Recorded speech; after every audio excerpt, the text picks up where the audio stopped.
It was a chaotic day on Wall Street. The market lost ground as traders reacted to President Trump's tariff plan. It then recovered a bit after the president announced the U.S. would delay those tariffs against Mexico, but not Canada or China. The market closing just a couple of moments ago. The NASDAQ finished down more than 200 points. All three major indices finished in the red today. Joshua Dobi is here with us now. He's a certified financial planner and the president of the North Main Financial Group. Joshua, thank you for joining us. First, your reaction to the kind of tumultuous stock market that we saw today. I mean, it opened, dropped, and then kind of recovered a bit? It really did, Nate. Thanks. Good to be with you.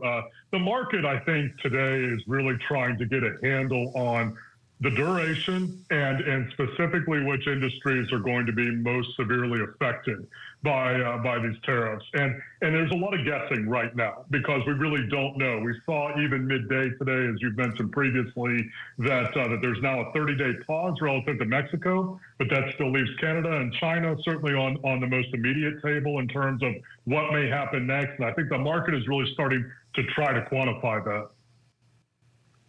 Yeah, how have we seen tariffs impact the market in the past? I mean, it's been a while since we've seen wholesale tariffs. I mean, a while, 100 years or so. But, you know, there were some tariffs during the first Trump term, some of them kept alive by President Biden. Yeah, they really affect pricing, especially as the durability gets longer or more extended. In the short-term kind of phase, we don't see a whole lot of change in consumer behavior. But as that durability extends or they become longer in duration, then we start to see significant changes, historically speaking, in consumer behavior. That may mean that they stop buying certain things altogether, or they may go to a similar kind of product at a lower price point. But folks, especially right now with tighter budgets, are going to be much more price sensitive than perhaps they were even several years ago pre-COVID. So we're watching that very closely because the consumer is between 2/3 and 3/4 of our overall GDP. Yeah, absolutely. I mean, my question is this on products across the board? Because presumably this would just apply to, you know, products coming from Canada, Mexico, and to a lesser extent, China. Mexico, not for the next month or so. But I mean, let's say, you know, great example with Canada, buying milk or something of that sort, dairy. Is my price going to go up 25% tomorrow on that product? Would the price of an American dairy product then also probably go up 25%? I mean, what does that kind of future look like?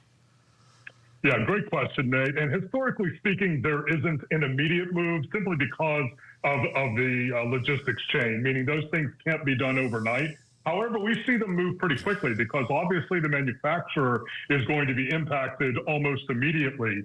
What we also see, and you raise a great point here, is that as that happens with regards to tariffs, meaning that inbound or imported products have their prices raised so much because of that tariff, we also sometimes see even domestic products raise their prices as well, maybe not as high as the tariff, so they're still competitive from a pricing standpoint, but we see that happen as well, so that even the alternatives sometimes, we really have to be careful with, you know, how much the price again is raised.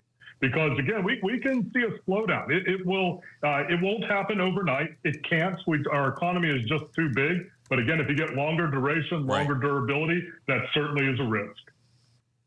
Well, you've perfectly led into my next question for you, which is, what could that long-term impact be if Trump decides to keep these tariffs in place or even imposes new ones? He was threatening earlier today for the second business day in a row to impose tariffs on the European Union, one of our biggest trading partners. Yeah, that's really the highest point on our radar screen, Nate, because as I mentioned, with the consumer being between 2/3 and 3/4 of our GDP, that's the biggest risk, meaning that the longer the tariffs go on, if the consumer begins to slow down and pull back, we will see a negative effect on GDP. And then you start to get other corollary or other dominoes that knock down from that. And when we start talking about slower growth, then we start speaking into things which we've talked about previously, about tariffs being inflationary. What does that mean for interest rates? And so the dominoes can start to roll very quickly. So it's something we're keeping high on our radar screen, as I know you and certainly consumers are at this point. Fairly apolitical comment here, but look, if I'm an investor, if I'm someone with a 401k, I'm logging into my website and I'm seeing massive decrease, slight increase, slight recovery, a lot of volatility. What's your advice for me? Generally speaking, Nate, when it comes to 401ks or longer-term investments, we encourage folks to keep that long-term perspective. There's always going to be something, and that's not to minimize what's happening right now with regards to these tariff negotiations, but there's always going to be something, be it geopolitical or macroeconomic, which is going to be affecting the market either in a positive or a negative way. So on those kinds of assets, we encourage a long-term perspective relative to how folks make decisions. We don't want folks to make short-term decisions on long-term assets. That being said, if the trend changes, if we get into a more inflationary kind of environment like what we saw here several years ago, that changes the algorithm. It certainly has changed it with regards to interest rates, which now are at higher points than what we saw 15 years ago. So it really is more about a trend, meaning a longer-term kind of marking than it is on the short-term kind of volatility, certainly which we experience today. Financial advisor Joshua Dobi, we're going to need you to stay close for us amid all this news. Thank you for being with us. Happy to do it. Thanks, Nate.